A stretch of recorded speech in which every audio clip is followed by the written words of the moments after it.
All right, let's rock and roll. So use best the way to Q sell the and 1K. I'll just answer that one right now. So William, the best way to sell the 1K depends who you're. I mean, there's a big, obviously it depends, but I'm going to just broad stroke generalize because you just want an answer. So I will give you one. I would use the 4-step conversion process to push you a call. That's what I would do. And you know what's funny is that like the info world is like, oh, if it's less than 3K, it doesn't make sense to sell over the phone. Bro, I came up selling $99 a month memberships in person. So like, get over yourselves. Like it's like I see people who are broke and they're like, I won't hop on the call for $1,000. Like it doesn't scale. I'm like, dude, you have no money. You know, it doesn't scale even more than that. Being broke. Okay, fantastic. All right, give me another cue. Let's see. click the Q&A button at the bottom. Oh, Q&A button. Okay.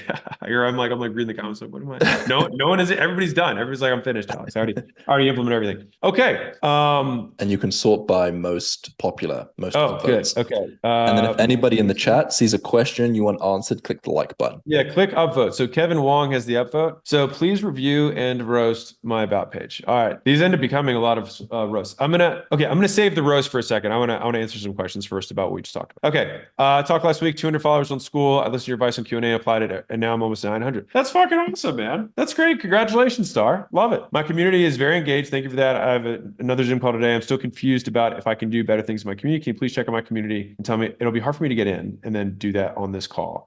But I will say this. I will tell you this story. So a friend of mine had a very successful community, and he was doing about 500,000 a month. And I asked him, what are the things that you did to decrease churn? And he said, well, I'm going to answer your question without answering. And I was like, all right. He said, well, I can tell you all the things I did to try and decrease churn that made it worse.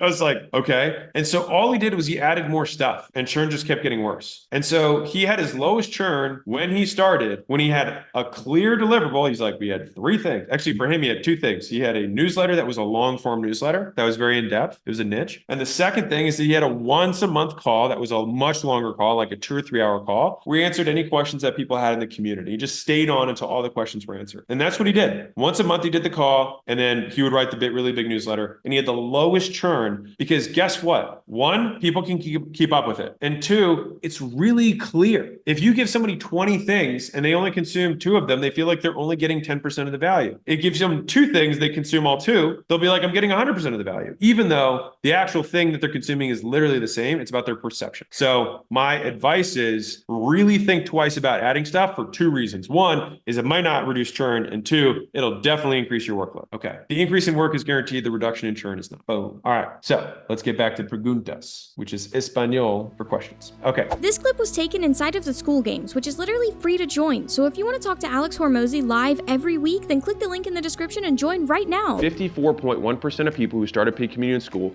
make money. Yes, you heard that right.